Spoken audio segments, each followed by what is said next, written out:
नमस्कार दोस्तों, स्वागत है आपका यूजीसी नेट इनसाइट के यूट्यूब चैनल पर।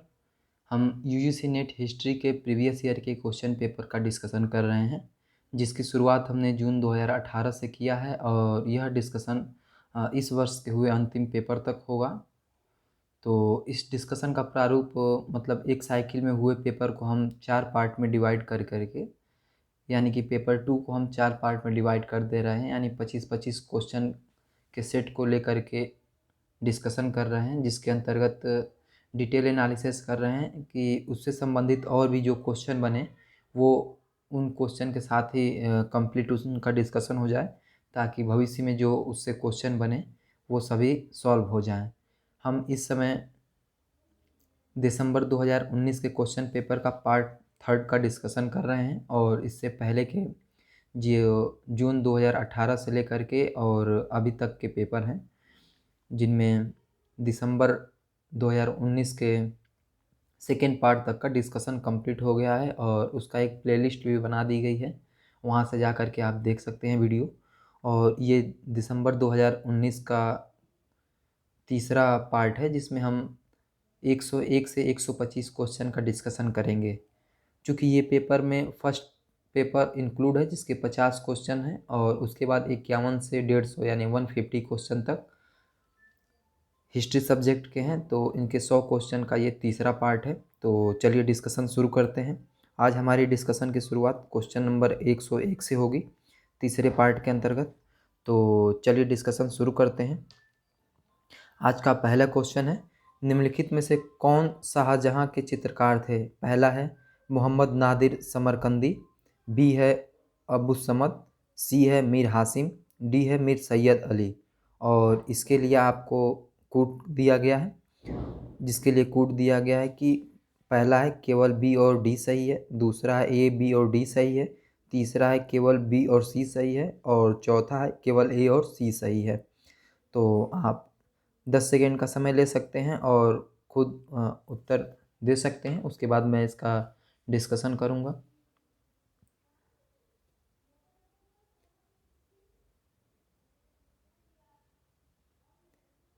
इसका जो सही उत्तर होगा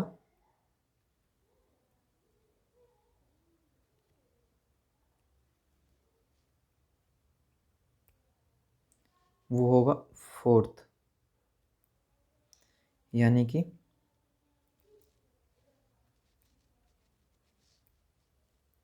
ए और सी जो है वो सही होगा।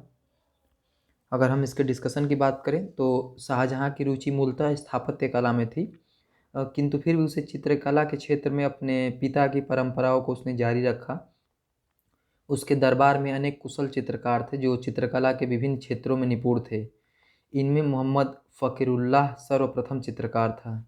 इसके अलावा शाहजहां के काल में मोहम्मद नादिर समरकंदी तथा मीर हासिम भी प्रमुख चित्रकार थे। तो मोहम्मद नादिर समरकंदी, मीर हासिम के अलावा जो एक और सर्व प्रमुख चित्रकार थे वो मोहम्मद फ़कीरुल्लाह थे।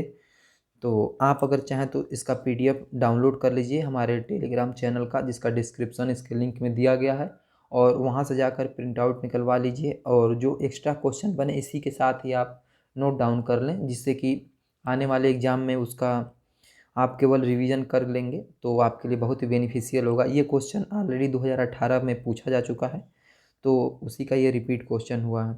चलते हैं अगले क्वेश्चन की तरफ। क्वेश्चन नंबर आज का है 102, यानी कि आज का दूसरा क्वेश्चन। ये पेपर हिंदी और इंग्लिश में दिया गया है और चूंकि डिस्कशन का प्रारूप हिंदी में है, तो चलिए क्वेश्चन नंबर दूसरे की तरफ बढ़ते हैं। और दूसरा है, गुलबर्गा की जामी मस्जिद के निम्नलिखित विशेषताओं में से कौन से सही हैं? यानी कि आपको बताना है कि गुलबर्गा की जो जामी मस्जिद है उसकी जो निम्न विशेषताएं दी गई हैं उनमें से कौन सा सही है? पहला है, भारतीय और ईरानी तत्व परस्पर ऐसे गुथे हुए हैं कि उन्हें अलग अलग नहीं किया जा सकता। बी है, संपूर्ण संरचना विशालकाय स्तंभ युक्त छतदार भवन है। सी है, इनमें खुला प्रांगण है। डी है, 7 पंक्तियों में व्यवस्थित छोटे गुंबद से संपूर्ण छत आच्छादित है।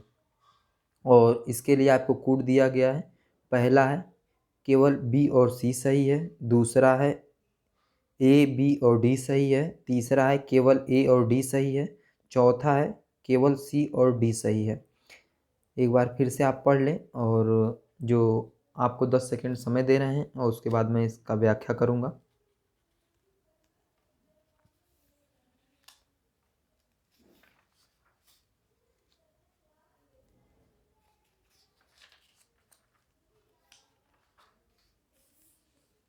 इसका जो सही उत्तर होगा वो होगा ये कथन सत्य है, बी कथन सत्य है कि भारतीय और ईरानी तत्व परस्पर ऐसे गुथे हुए हैं कि उन्हें अलग नहीं किया जा सकता और संपूर्ण संरचना विशालकाय स्तंभ युक्त छतदार भवन है गुलबर्गा की जामी मस्जिद के संदर्भ में। और जो तीसरा कथन है कि इसका प्रांगण खुला नहीं होता था, जबकि जो डी कथन है वो सत्य हो जाएगा। 7 पंक्तियों में व्यवस्थित छोटे गुंबदों से संपूर्ण छत आच्छादित है। तो इस प्रकार से ए बी और डी सही होगा। तो चलते हैं ऑप्शन के तरफ। इसका जो सही ऑप्शन होगा वो हो जाएगा 2।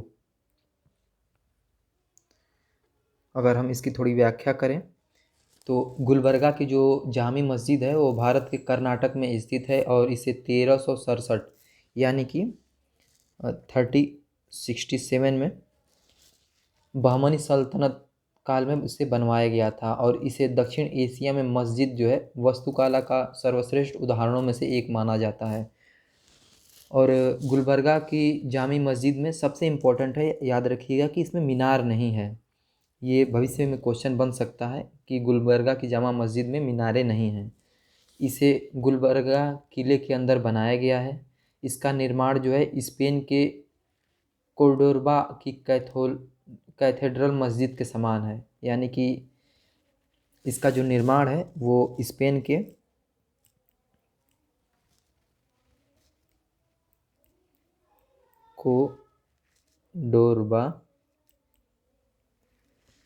कोडोरबा की एक कैथेड्रल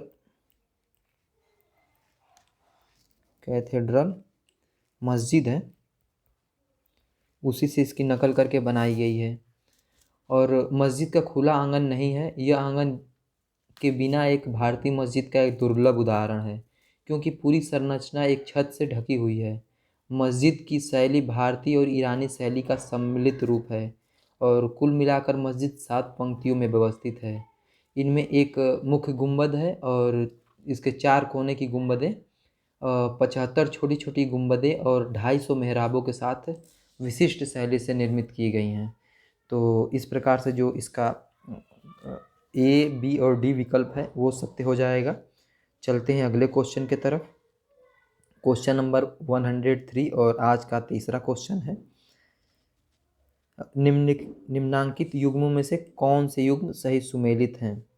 तो इसमें से बताना है कि कौन से सही सुमेलित हैं। तो आप कर देख सकते हैं। उसके बाद नीचे दिए गए हैं कि इसके लिए कूट आपको मिला है। पहला है ए और सी सही है, दूसरा है ए बी और सी सही है, तीसरा है बी सी और डी सही है, चौथा है ए और डी सही है। तो आप यहाँ से देख सकते हैं।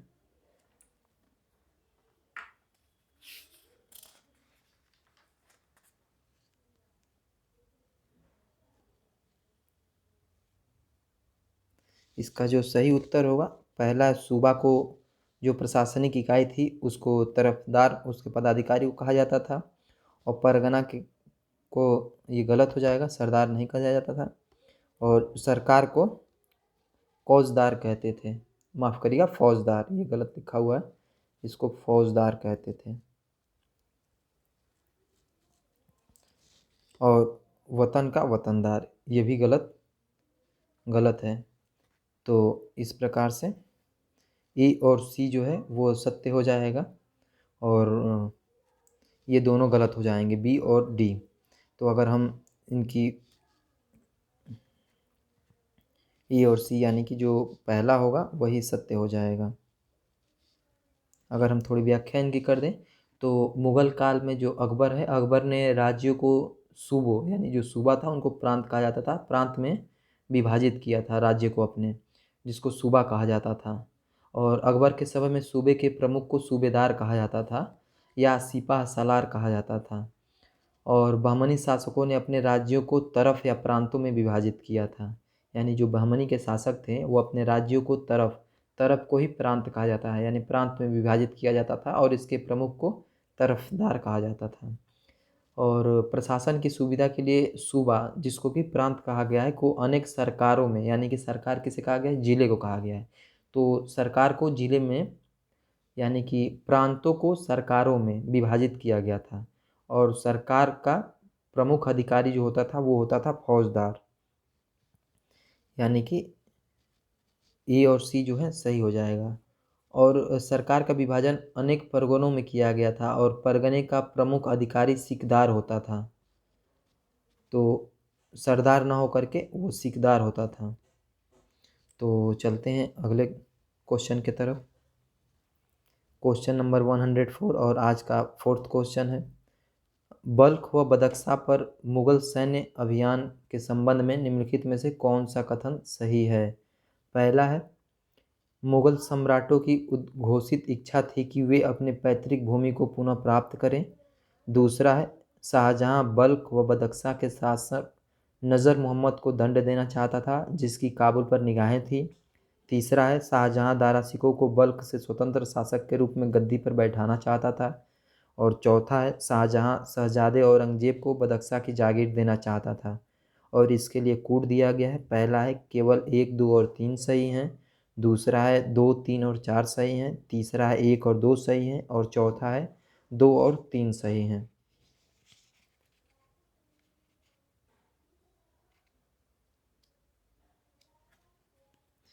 आप देख सकते हैं।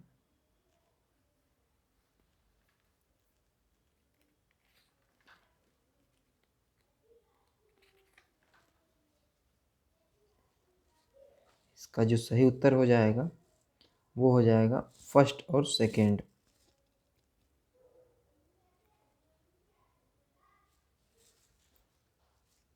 यानी कि फर्स्ट और सेकेंड, और इसका विकल्प जो है वो हो जाएगा थर्ड।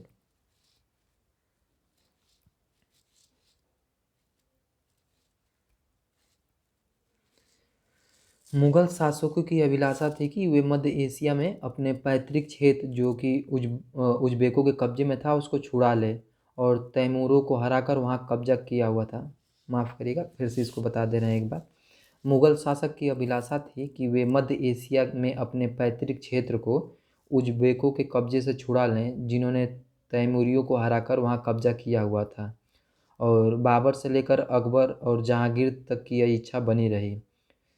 बाद में जहांगीर की मृत्यु के बाद उत्तराधिकार को लेकर के आपस में झगड़े वहाँ पे चलते रहे, जिससे मुगल साम्राज्य की ऐसी स्थिति का लाभ उठाने के लिए उज़्बेक शासक नज़र मोहम्मद ने काबुल पर कब्जा करने की आशा से मुगल क्षेत्र पर हमला कर दिया।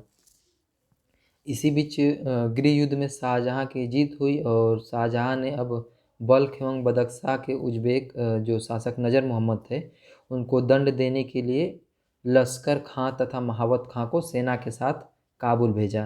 लश्कर खां थे और महावत खां थे, इनको शाहजहां ने बल्ख एवं बदख्शा भेजा था नज़र मोहम्मद को दंडित करने के लिए। और नज़र मोहम्मद ने डर करके शाहजहां के दरबार में दूत भेजा तथा अपने पीछे जो उसने व्यवहार किया था उसके लिए उसने माफ़ी मांगी। 1600 यानी 1638 में मुग़लों का कांधार पर कब्जा हो गया। अब शाहजहां बल्ख तथा बदख्शा पर भी कब्जा करने की सोचने लगा। शाहजहां ने पहले अपने पुत्र मुराद और बाद में औरंगजेब को वहाँ पे भेजा, और मुराद ने बल्ख पर कब्जा कर लिया तथा उज़्बेक जो शासक था नज़र मोहम्मद वो फारस भाग गया। किंतु मुग़ल शासक वहाँ की कठिनाइयों को देख करके अपना कब्जा वहाँ पे अधिक समय तक बरकरार न रख सके, और शाहजहां ने बल्ख और बदख्शा को उनके पुराने शासकों को ही सौंप दिया। तो इस अभियान में शाहजहां को भारी जन धन की हानि हुई और मुग़ल बादशाहों ने इन क्षेत्रों पर विजय पाने का फिर से कोई प्रयत्न नहीं किया। शाहजहां न तो दारा शिकोह को और न ही औरंगजेब कोई बल्ख या बदख्शां देना चाहता था। तो इस प्रकार से जो केवल पहला और दूसरा कथन है वो सत्य हो जाएगा, और जो तीसरा है और चौथा कथन है वो गलत हो जाएगा। तो चलते हैं अगले क्वेश्चन की तरफ। एक क्वेश्चन नंबर 105 और आज का 5वां क्वेश्चन। निम्नलिखित में से सही कथनों का चयन करें।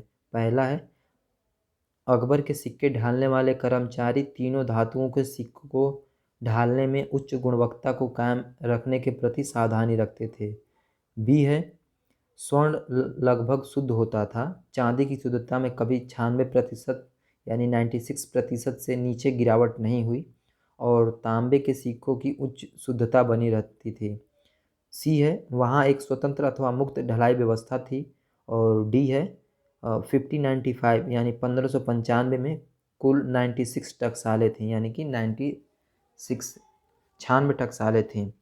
तो इनके लिए आपको विकल्प दिया गया है कि पहला विकल्प है केवल ए, बी और डी सही है, दूसरा है ए, बी और सी सही है, तीसरा है ए और सी सही है, और चौथा जो दिया गया है केवल बी, सी व डी सही है।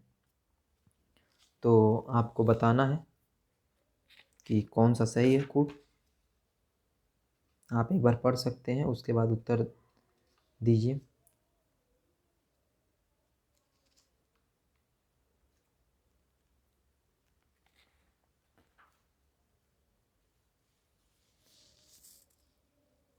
इसका जो सही उत्तर होगा वो हो जाएगा ए। अकबर सिक्के ढालने वाले कर्मचारियों को तीनों धातुओं को सिक्के को ढालने में उच्च गुणवत्ता को कायम रखने के प्रति सावधानी रखते थे।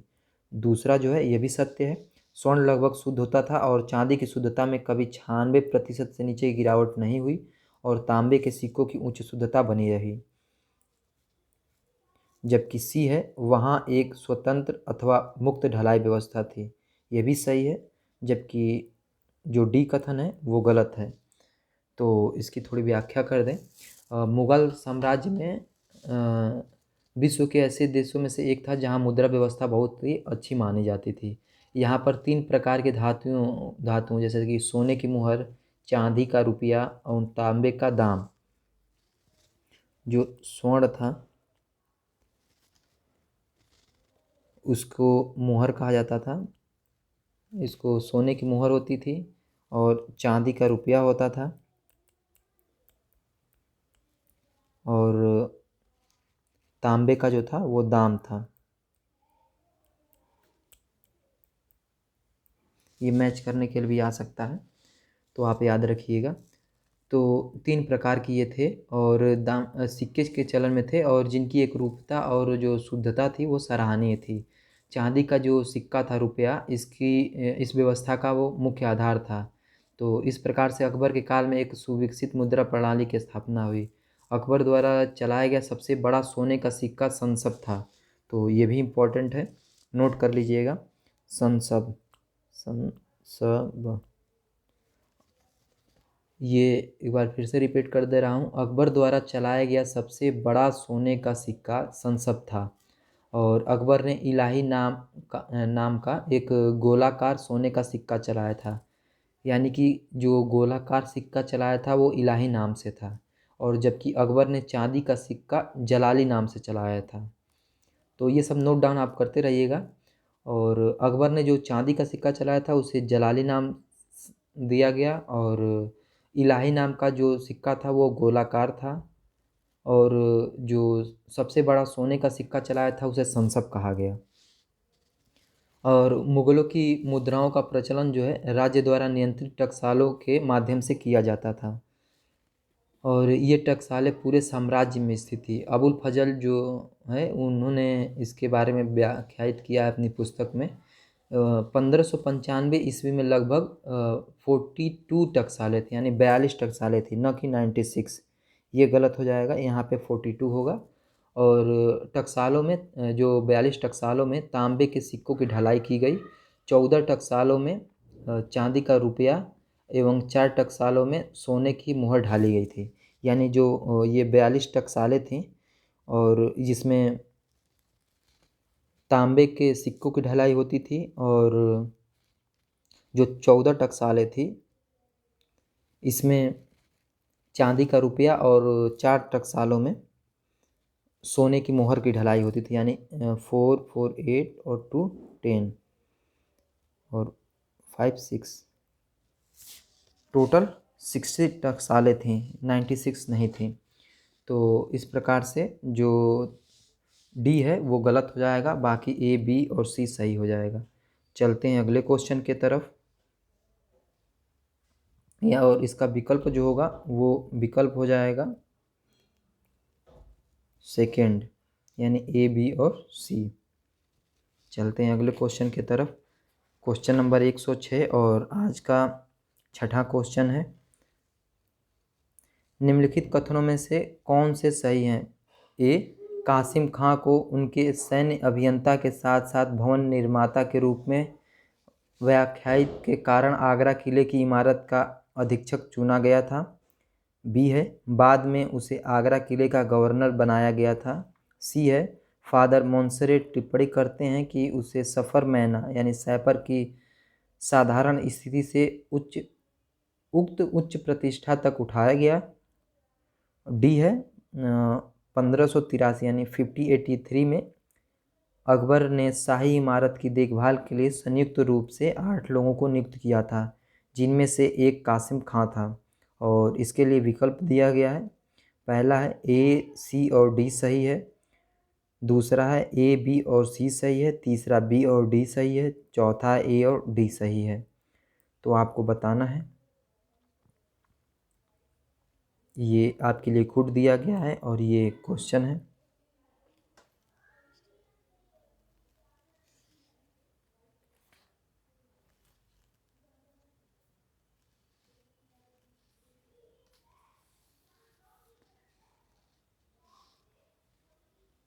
इसका जो सही उत्तर होगा,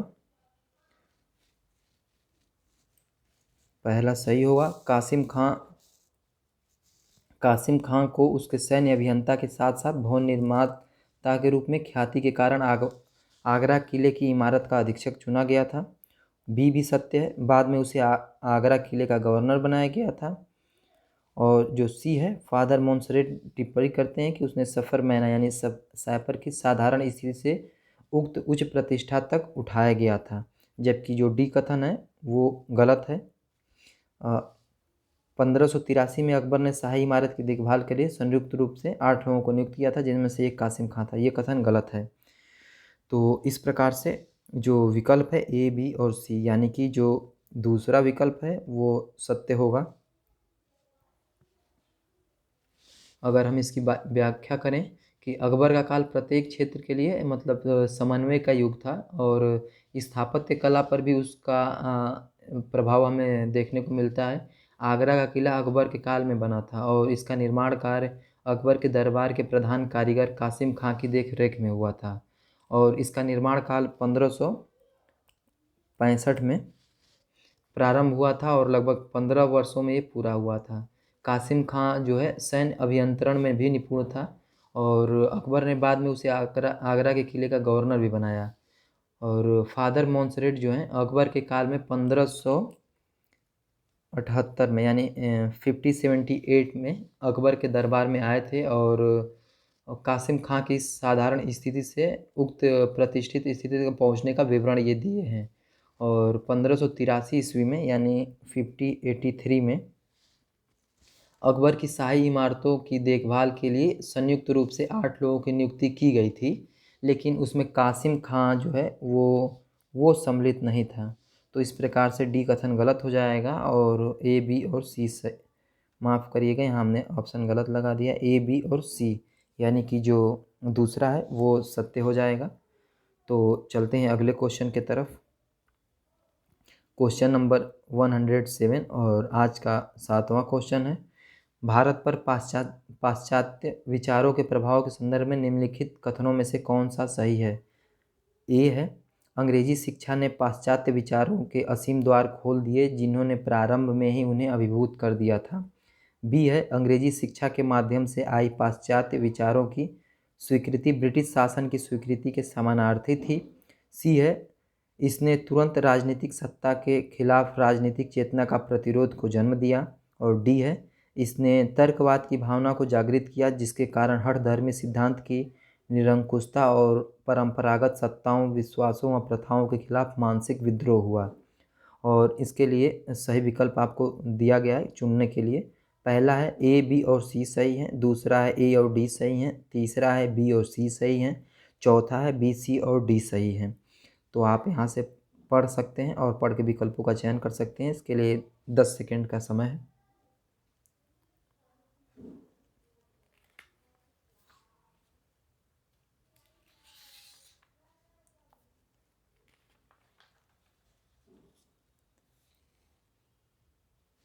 इसका जो सही उत्तर हो जाएगा वो हो जाएगा ए और डी, यानी कि अंग्रेजी शिक्षा ने पाश्चात्य विचारों के असीम द्वार खोल दिए और जिन्होंने प्रारंभ में ही उन्हें अभिभूत कर दिया था। और डी है, इसने तर्कवाद की भावना को जागृत किया, जिससे कारण हर धर्मी सिद्धांत की निरंकुशता और परंपरागत सत्ताओं, विश्वासों और प्रथाओं के खिलाफ मानसिक विद्रोह हुआ। जबकि बी और सी जो है वो नहीं होगा। तो ऑप्शन ए और डी जो है वो दूसरा विकल्प सत्य हो जाएगा। अगर हम इसकी व्याख्या करें, भारत में आधुनिक शिक्षा की जो शुरुआत है ब्रिटिश शासन का जो है प्रगतिशील कार्य माना जाता है। यह शिक्षा धर्मनिरपेक्ष, उदारवादी, जाति और धर्म का ख्याल किए बिना सर्वसुलभ थी, यानी सभी को थी। इसने भारतीयों में आधुनिक पाश्चात्य सभ्यता के बुद्धिवादी और प्रजातांत्रिक विचारों के विशाल भंडार के द्वार को खोल दिया। और शिक्षित भारतीयों ने अंग्रेजी लोकतांत्रिक साहित्य का अध्ययन किया और लोकतांत्रिक सिद्धांत को आत्मसात किया। और उन्होंने जनतांत्रिक आधार पर भारतीय जनता के लिए राष्ट्रीय अस्तित्व की बात सोचनी शुरू की। और विश्व संस्कृति के संपर्क में आने से शिक्षित भारतीयों का ज्ञानवर्धन हुआ, साथ ही उन्हें एक विश्व को जानने के लिए एक दृष्टिकोण भी प्राप्त हुआ। और इसके साथ साथ तर्कवाद की भावना को भी जागृत किया गया, जिसके कारण मध्यकालीन निरंकुश और दकियानूसी जो विचार होते थे, पद्धतियाँ होती थी, उसके विरुद्ध आधुनिक बुद्धिवाद का शस्त्र तैयार किया। और उन्होंने जनतांत्रिक आधार पर ब्रिटिश शासन का विरोध करने का नैतिक बल भी प्राप्त किया। तो इस प्रकार से जो इसका विकल्प सही होगा वो ए और डी होगा। चलते हैं अगले क्वेश्चन की तरफ। क्वेश्चन नंबर 108, यानी आज का 8वां क्वेश्चन। थियोसॉफिकल सोसाइटी में मुख्य उद्देश्यों में निम्नलिखित में से कौन से थे? पहला है ए, मानव के लिए विश्व बंधुत्व की भावना का निर्माण। बी है, प्राचीन धर्म, दर्शनों और विज्ञानों को बढ़ावा देना। सी है, ईसाई धर्म सिद्धांतों की सर्वोच्चता की उद्घोषणा। डी है, प्रकृति के नियमों का अन्वेषण और मनुष्य में छुपी दैवी शक्तियों का विकास करना। और इसके लिए आपको विकल्प दिया गया है। पहला है ए, बी और डी, दूसरा है बी, सी और डी, तीसरा है सी और डी, चौथा है ए, सी और डी।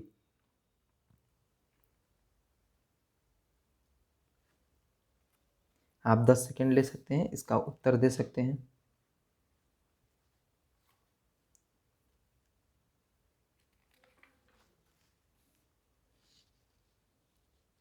थियोसॉफिकल सोसाइटी में मुख्य उद्देश्यों में से आपको इन्हें बताना है कि कौन सा सत्य है।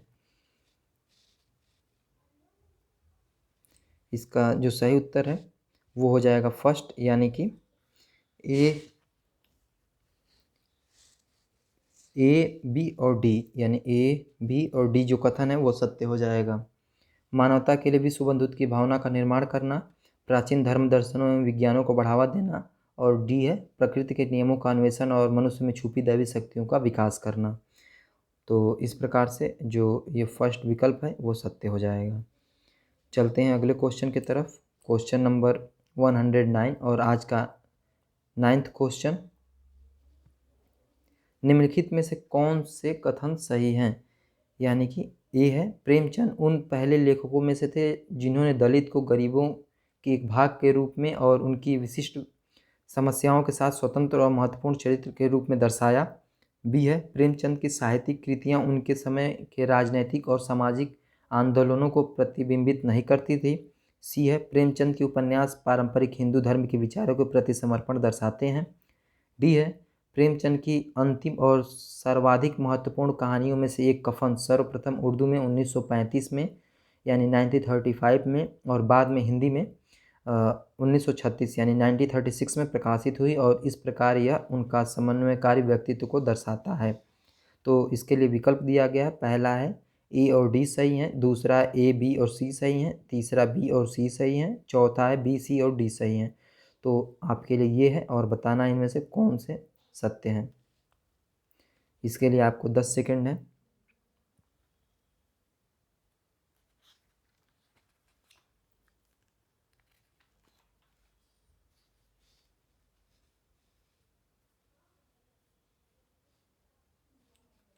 इसका जो सत्य कथन हो जाएगा वो हो जाएगा फर्स्ट और डी, यानी कि ए और डी कथन सत्य है। और जो दूसरा है, आंदोलन को प्रतिबिंबित नहीं करती थी, ये गलत है, और ये भी गलत है कथन। तो इस प्रकार से बी और डी जो है वो गलत है, जबकि ए और माफ़ करिएगा बी और सी गलत है, जबकि ए और डी कथन सत्य है। तो इसके लिए जो विकल्प है ए और डी यानी कि फर्स्ट विकल्प सत्य हो जाएगा। तो चलते हैं अगले क्वेश्चन की तरफ।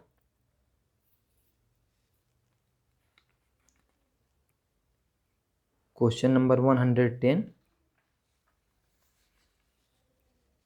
निम्नलिखित में से कौन सा सही है, यानी आपको इसमें से सही कथन बताना है। पहला ए है, ऐतिहासिक विधि एक जटिल प्रक्रिया है जिसमें सूचना के स्रोतों की खोज, उसका आलोचनात्मक मूल्यांकन, संश्लेषण और प्रतिपादन सम्मिलित है। बी है, यदि प्रतिज्ञप्ति का आधार केवल संयोग है तो तर्क किया जाना चाहिए। सी है, प्रलेख के पंथ, विशेष रूप से सरकारी प्रलेख के विकास का अधिकांशतः श्रेय लियोपोल्ड वान रांके को दिया जाता है। डी जो है, ओसवाल्ड स्पेंगलर का इतिहास दर्शन इतिहास को प्राचीन, मध्ययुगीन और आधुनिक के बीच यूरोपीय अवधिकीकरण पर तीव्र प्रहार से प्रारंभ होता है। और इसके लिए आपको कूट दिया गया है, पहला है केवल ए बी और सी सही है, दूसरा है ए सी और डी सही है, तीसरा बी सी और डी सही है, चौथा ए और बी सही है। तो आप देख सकते हैं कूट को और इसमें से अपने विकल्पों का चुनाव कर सकते हैं। आपके लिए 10 सेकंड है और आप उत्तर दे सकते हैं, उसके बाद मैं बताऊंगा।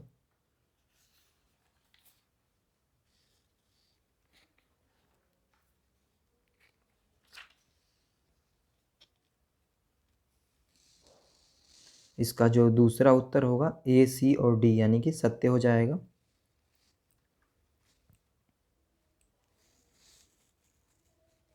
ए सी और डी ये सत्य हैं। तो अगर हम इनकी व्याख्या करें, और इसके लिए विकल्प जो हैं दूसरा ये सत्य हो जाएगा, ए सी और डी जो उपरोक्त दिए गए हैं तो इनकी व्याख्या कर देते हैं। स्रोत अपने आप में इतिहास लेखन के लिए एक जो है महत्वपूर्ण है, परंतु इन स्रोतों का इस्तेमाल इतिहासकार किस पद्धति एवं रचनात्मकता के साथ करते हैं यह भी अत्यंत महत्वपूर्ण है।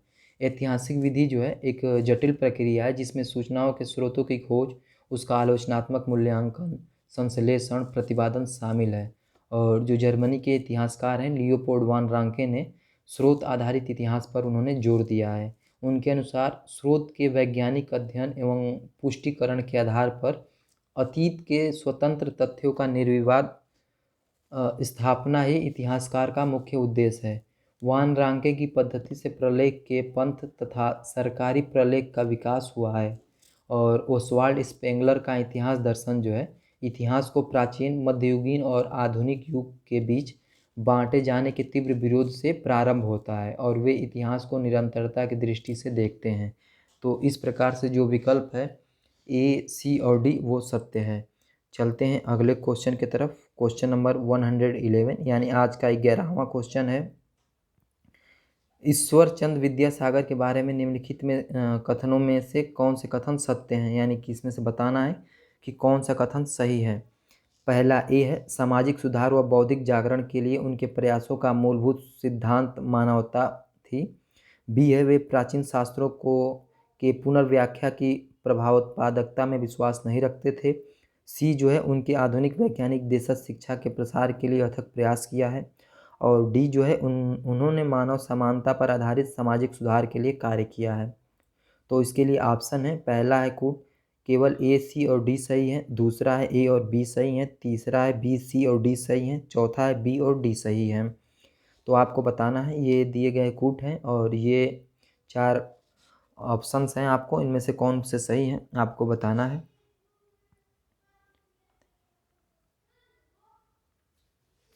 तो ईश्वरचंद विद्यासागर के बारे में ये है, तो इसका जो सही कथन है वो हो जाएगा, पहला जो है वो सही हो जाएगा, ए, सी और डी, यानी कि ए, सी और डी। तो अगर हम बात करें ईश्वरचंद विद्यासागर के बारे में, तो ये बंगाल के प्रसिद्ध दार्शनिक, शिक्षाविद, समाज सुधारक, लेखक, अनुवादक, प्रकाशक और साथ ही एक परोपकारी व्यक्ति थे। ये बंगाल के पुनर्जागरण के स्तंभों में से भी एक माने जाते थे। संस्कृत भाषा और दर्शन में ये बहुत बड़े ज्ञानी थे और विद्यार्थी जीवन में ही संस्कृत कॉलेज में उन्होंने विद्यासागर की उपाधि प्रदान की गई थी। ये इम्पोर्टेंट है कि इनको संस्कृत कॉलेज में ही विद्यासागर की उपाधि प्रदान की गई थी। समाज सुधार के रूप में उनकी रुचि बहुत ज़्यादा थी और विद्यार्थी जीवन में भी इन्होंने अनेक विद्यार्थियों की सहायता की। समर्थ होने पर बहुत से निर्धन विद्यार्थियों को, निसहाय विधवाओं को और अनेक ज़रूरतमंदों की इन्होंने सहायता की। शिक्षा के क्षेत्र में वे स्त्री शिक्षा के प्रबल समर्थक थे, साथ ही वे विधवा विवाह के भी प्रबल समर्थक थे। वेद और शास्त्रीय प्रमाणों से उन्होंने विधवा विवाह को वैध प्रमाणित किया और उनके प्रयत्नों से सरकार ने 1856 यानी कि 1856 में लॉर्ड डलहौजी काल में हिंदू विधवा पुनर्विवाह अधिनियम पारित किया गया और वे प्राचीन शास्त्रों की पुनर्व्याख्या की प्रभावोत्पादकता में विश्वास रखते थे और उन्होंने 52 यानी कि 52 पुस्तकों की रचना की, जिसमें से 17 जो हैं वो संस्कृत भाषा में है। तो इस प्रकार से पहला ऑप्शन सही है, जिसका ए, सी और डी जो है वो सत्य है। चलते हैं अगले क्वेश्चन की तरफ। क्वेश्चन नंबर 112 यानी 112 है आज का 12 नंबर का क्वेश्चन। क्वेश्चन नंबर 12, औपनिवेशिक भारत में विज्ञान के संवर्धन के बारे में निम्नलिखित कथनों में से कौन से कथन सही हैं। तो इसके लिए ऑप्शन है, ए है 19वीं सदी में भारतीय विज्ञान शिक्षा यूरोप केंद्रित, केंद्राभिसारी व प्रभुत्ववादी थी। बी है महेंद्रलाल सरकार के लिए राजनीतिक राष्ट्रवाद का विज्ञान और उनकी मार्गदर्शक प्रवृत्ति के बिना कोई अर्थ नहीं था। सी है राज्य की संलग्नता ने औपनिवेशिक विज्ञान को जनहितैषी और भारतीय हितों को बढ़ावा देने वाला बनाया। डी है औपनिवेशिक विज्ञान उपनिवेशवाद के ताने बाने के साथ जटिल रूप से बुना हुआ था और इसके लिए आपको विकल्प दिया गया, पहला है ए और बी सही है, दूसरा है बी, सी और डी सही है, तीसरा है सी और डी सही है, चौथा ए, बी और डी सत्य हैं। तो ये आपको दिया गया है और इनके लिए कूट दिया गया है, तो आपको बताना है कि कौन सा कूट सत्य है। तो आप 10 सेकंड ले सकते हैं और इसके उत्तर को दे सकते हैं। तो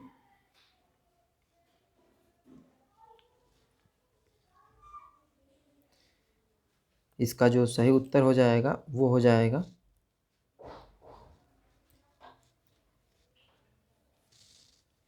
ए, बी और डी। इसकी थोड़ी व्याख्या कर देते हैं। औपनिवेशिक भारत में चिकित्सा और प्राणी विज्ञान से संबंधित विज्ञानों की अपेक्षाकृत उपेक्षा हुई, जबकि वानस्पतिक, भूगर्भीय और भौगोलिक सर्वेक्षण पर अपेक्षाकृत अधिक पूंजी खर्च की गई, क्योंकि ऐसे सर्वेक्षणों से अंग्रेजों को प्रत्यक्ष और पर्याप्त आर्थिक और सैनिक लाभ होने की आशा थी। इस कारण से खोज का आधार जो है उपनिवेशवाद के ताने बाने के साथ जटिल रूप से जुड़ा हुआ था और साथ ही 19वीं सदी में औपनिवेशिक भारत में भारतीय विज्ञान शिक्षा यूरोप केंद्रित केंद्राभिसारी और प्रभुत्ववादी थी। महेंद्रलाल सरकार राष्ट्रवादी विचारों से ओतप्रोत थे और उन्होंने 1856 में विज्ञान विषयों के संवर्धन के लिए एक भारतीय सभा, Indian association for cultivation of sciences, एक बार फिर से रिपीट कर दे रहा हूँ, 1876 यानी 1876 में Indian association for cultivation of sciences की स्थापना की महेंद्रलाल सरकार। और इस सभा का प्रबंध पूर्णतः भारतीय लोगों के हाथ में था और इसमें कोई सरकारी सहायता या संरक्षण नहीं प्राप्त था। वे मानते थे कि राजनीतिक राष्ट्रवाद के लिए विज्ञान के संवर्धन को जरूरी है, और औपनिवेशिक सरकार ने विज्ञान को जनहितैषी या भारतीयों के हितों के लिए आगे नहीं बढ़ाया है। तो इस प्रकार से जो ऑप्शन 4 है वो सत्य है, और ए, बी और डी जो है वो सही है।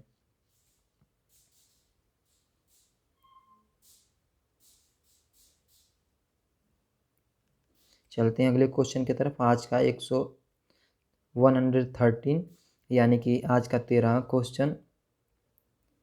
इसमें से आपको बताना, एक तरफ तीर्थंकर दिया गया है और उनसे संबंधित चिन्ह दिए गए हैं कि आपको 1 से 2 को सुमेलित करना है कि कौन से सुमेलित हैं। आपको लिए 10 सेकंड है और आप इन्हें सुमेलित करिए, फिर मैं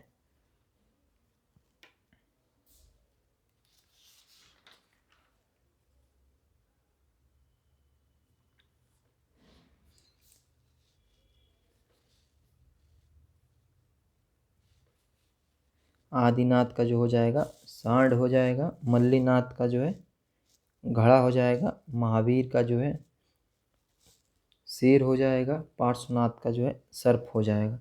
तो यानी कि सारे कथन जो हैं, सारे सूची 1 और सूची 2 हैं, सुमेलित हैं। तो देखते हैं कि कौन सा इसका विकल्प होगा।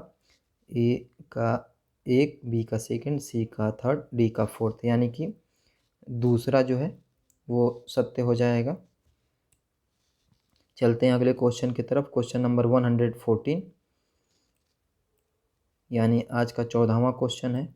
आपको सूची 1 से सूची 2 को मिलाना है एक तरफ, और इसके लिए विकल्प दिए गए हैं। इसके लिए 10 सेकंड का आपको टाइम है।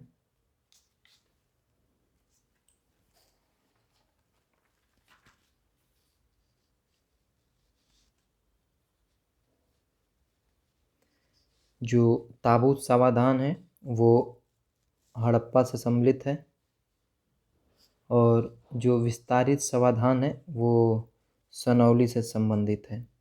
तो यानी ए का फर्स्ट और बी का फोर्थ। जबकि संयुक्त जो समाधान है वो आपको लोथल में देखने को मिलती है, और कलश समाधान मोहनजोदड़ो में। तो इसके लिए आपका विकल्प हो जाएगा थर्ड, यानी ए का फर्स्ट, बी का फोर्थ, सी का सेकंड और डी का थर्ड। चलते हैं अगले क्वेश्चन की तरफ। क्वेश्चन नंबर 115 यानी आज का 15वां क्वेश्चन है। इसमें भी सूची 1 को सूची 2 से आपको मैच करनी है। भुवन कोश है, बृहद जातक है, दस रूपक है, मानसार है, और आपको मैच करना है।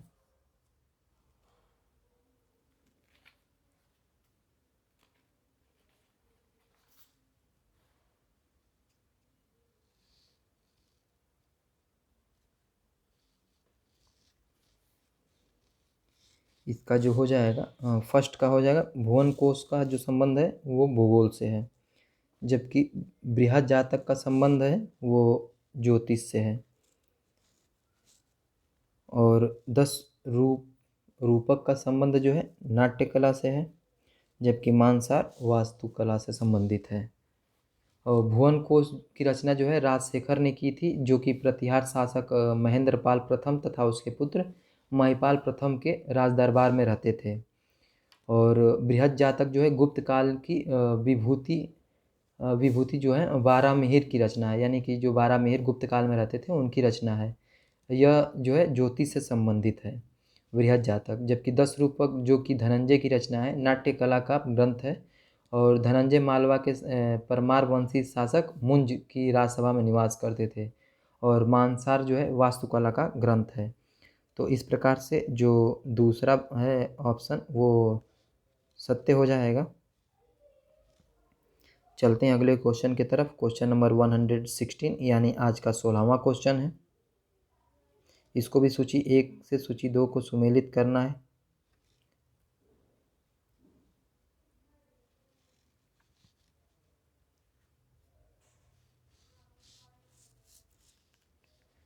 ईवान जो है एक स्तंभ युक्त वीथी यानी कि गैलरी है। बारादरी जो है एक स्तंभ युक्त मंडप यानी कि पवेलियन है। काशीगारी जो है एक टाइल मोज़ेक है यानी कि दूसरा है। ट्रेविएट जो है एक स्तंभ और लिंटर पर आधारित संरचना सिद्धांत है। तो इसके लिए जो विकल्प है वो फर्स्ट जो है वो सत्य हो जाएगा। चलते हैं अगले क्वेश्चन की तरफ। क्वेश्चन नंबर 117 यानी आज का 17वां क्वेश्चन।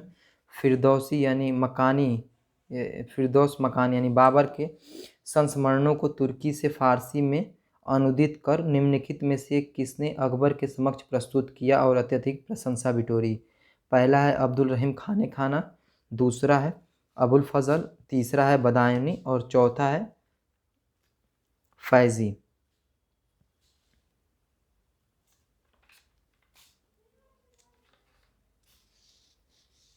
इसका जो सही उत्तर होगा वो हो जाएगा फर्स्ट।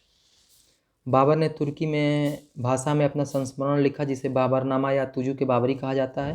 और 1583 में अकबर के आदेश पर अब्दुल रहीम खाने खाना ने तुर्की से फारसी में अनुवाद किया और अकबर के एक मनसबदार पैदा खां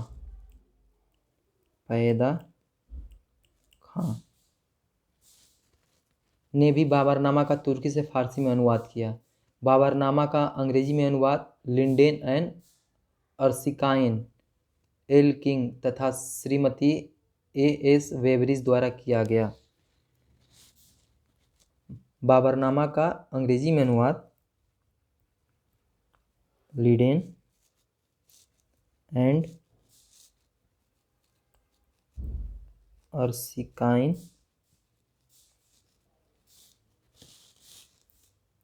एल किंग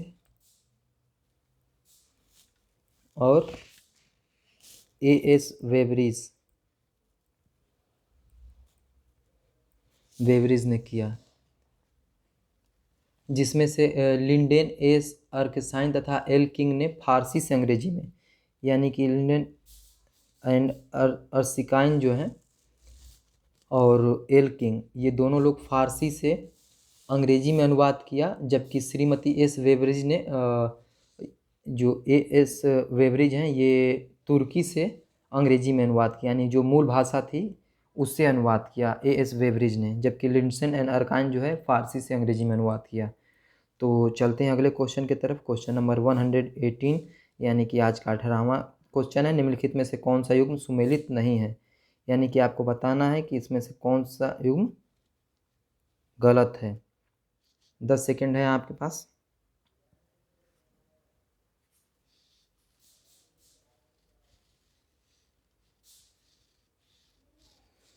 यानी कि इसका जो सही उत्तर होगा वो फोर्थ, यानी कि ये कथन सम्मिलित नहीं है। ये सत्य है, ये सत्य है। यानी पहला है इनायत खां की पुस्तक जो है शाहजहाँनामा है, दूसरा भीमसेन की पुस्तक नुस्खा-ए-दुलकुशा है और तीसरा मोहम्मद काजिम की जो है आलमगीरनामा है, जबकि मोहम्मद वारिस की बहार-ए-आज़म का संबंध नहीं है। मोहम्मद वारिस का जो है पादशाहनामा था।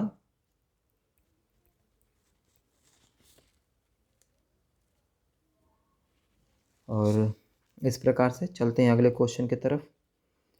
क्वेश्चन नंबर 119 यानी आज का 19वां क्वेश्चन है। एक तरफ आपको इतिहास दर्शन शास्त्री हैं और उनकी कृतियां दी गई हैं, आप इनको मैच कर सकते हैं।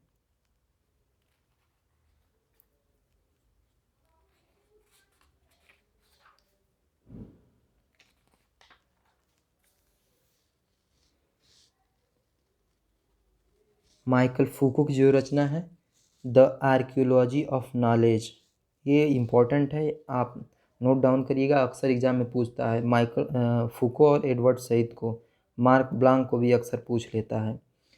तो माइकल फूको की रचना the archaeology of knowledge, Edward Said की पुस्तक का नाम है culture and imperialism, Hayden White की पुस्तक का नाम है मेटा हिस्ट्री और मार्क ब्लांक की पुस्तक का नाम है हिस्टोरियन क्राफ्ट। तो इस प्रकार से मैच हो गया है और आपका जो सही विकल्प होगा वो होगा विकल्प 2। तो चलते हैं अगले क्वेश्चन की तरफ। क्वेश्चन नंबर 120 और आज का 20वां क्वेश्चन है।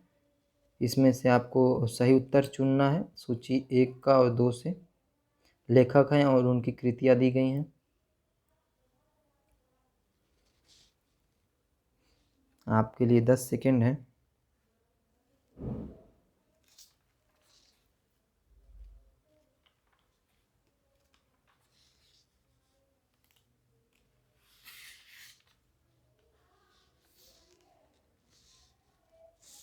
R.G. कॉलिंगवुड की सेकंड है द आइडिया ऑफ हिस्ट्री। ये कई बार एग्जामों में पूछा जा चुका है यूजीसी नेट के। भिखु पारिक की पुस्तक का नाम है colonialism tradition and reform and analysis of Gandhi's political discourse.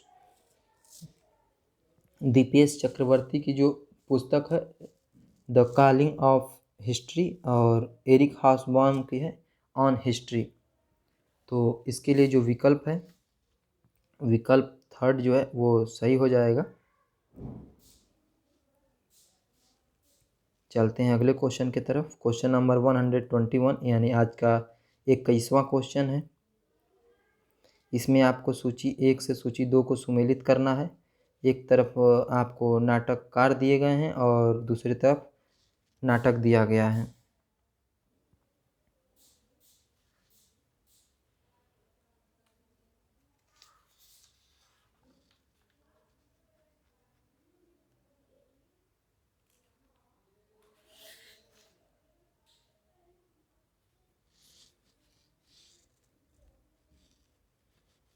ए का जो है धर्मवीर भारती का हो जाएगा अंधा युग यानी कि थर्ड। विजय तेंदुलकर का हो जाएगा घासीराम कोतवाल यानी कि फोर्थ। गिरीश कर्नाड जो है उनका है वदन हो जाएगा। और हबीब तनवीर का फर्स्ट हो जाएगा आगरा बाजार। तो इस प्रकार से जो विकल्प है फोर्थ वो सत्य हो जाएगा। चलते हैं अगले क्वेश्चन की तरफ। 122 यानी आज का 22वां क्वेश्चन है।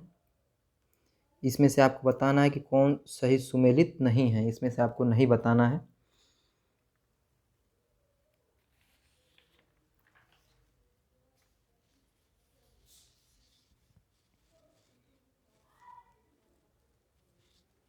इसका जो है दूसरा कथन जो है ये सही है यानी कि ये गलत है। सुरेंद्रनाथ बनर्जी की ए नेशन इन मेकिंग सत्य है। ये विलेंटाइन सिरोल की जो पुस्तक है the legacy of the Lokmanya ये गलत है। सुभाष चंद्र बोस की द इंडियन स्ट्रगल 1935 से 1942। शाहनवाज खान की my memories of INA and its Netaji. तो the legacy of the Lokmanya जो पुस्तक है ये रचना है थियोडोर एल साय की। थियोडोर एल साय उनकी ये रचना है। जबकि वेरेंटाइल सिरोल की जो रचना है इंडिया अनरेस्ट और उसके अलावा इंडिया भी है उनकी रचना, ओल्ड एंड न्यू भी है और एक है द इजिप्टियन प्रॉब्लम। ये कुछ इनकी पुस्तकों का नाम था। तो चलते हैं अगले क्वेश्चन की तरफ। 123 यानी कि आज का 23 क्वेश्चन। निम्नलिखित घटनाओं को कालक्रम में व्यवस्थित कीजिए। पहला ए है सिकंदर का भारत से वापस जाना। बी है पर्सिपोलिस का दहन। सी है सिकंदर द्वारा हिंद कुश के पार पूर्वी ईरान पर विजय। डी है सिकंदर के साम्राज्य का त्रिपेदिदस में विभाजन। और इसके लिए विकल्प है पहला CBAD, दूसरा है BCDA, तीसरा है CBDA, चौथा है BCAD। तो आपको बताना है क्रम।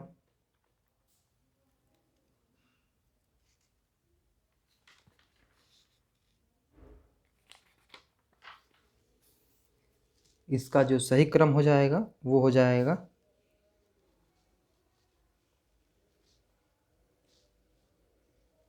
फोर्थ यानी कि पहले होगा पर्सिपोलिस का दहन, फिर होगा सिकंदर द्वारा हिंदकुश के पार पूर्वी ईरान पर विजय, फिर होगा सिकंदर का भारत से वापस जाना और डी है सिकंदर के साम्राज्य का त्रैपेदिदस में विभाजन। तो चलते हैं अगले क्वेश्चन की तरफ। क्वेश्चन नंबर 124 यानी कि 24 क्वेश्चन आज का 24वां। अशोक के प्रस्तर स्तंभों पर यूनानी शासकों का जिस क्रम में उल्लेख हुआ है उसी क्रम में व्यवस्थित कीजिए। यानी क्रम व्यवस्थित करना है। सिकंदर, एंटियोकस, एंटीगोनस और डी टॉलमी है। इसके लिए कोड दिया गया है ACBD, BCDA, BDCA और चौथा है CDBA।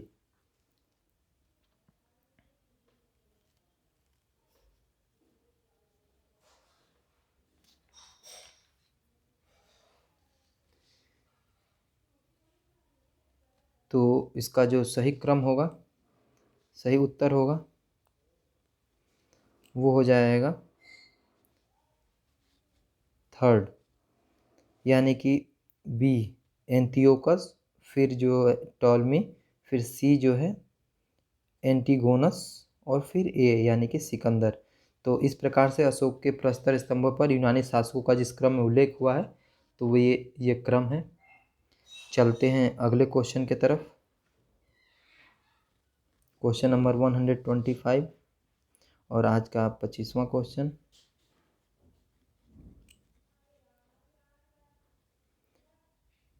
इलाहाबाद स्तंभ लेख में उल्लिखित समुद्रगुप्त द्वारा विजित दक्षिणापथ के राज्यों के क्रम में लिखिए। ए है देवराष्ट्र, बी कांची, सी पिष्टपुर और डी वेंगी। और इसके लिए विकल्प दिया गया, पहला BADC, दूसरा है ACBD, तीसरा है CBDA और चौथा है CABD।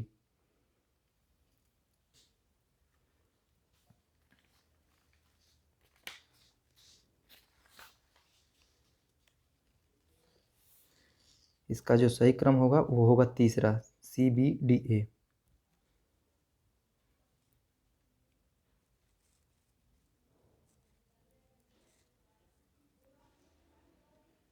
यानी कि पिष्टपुर,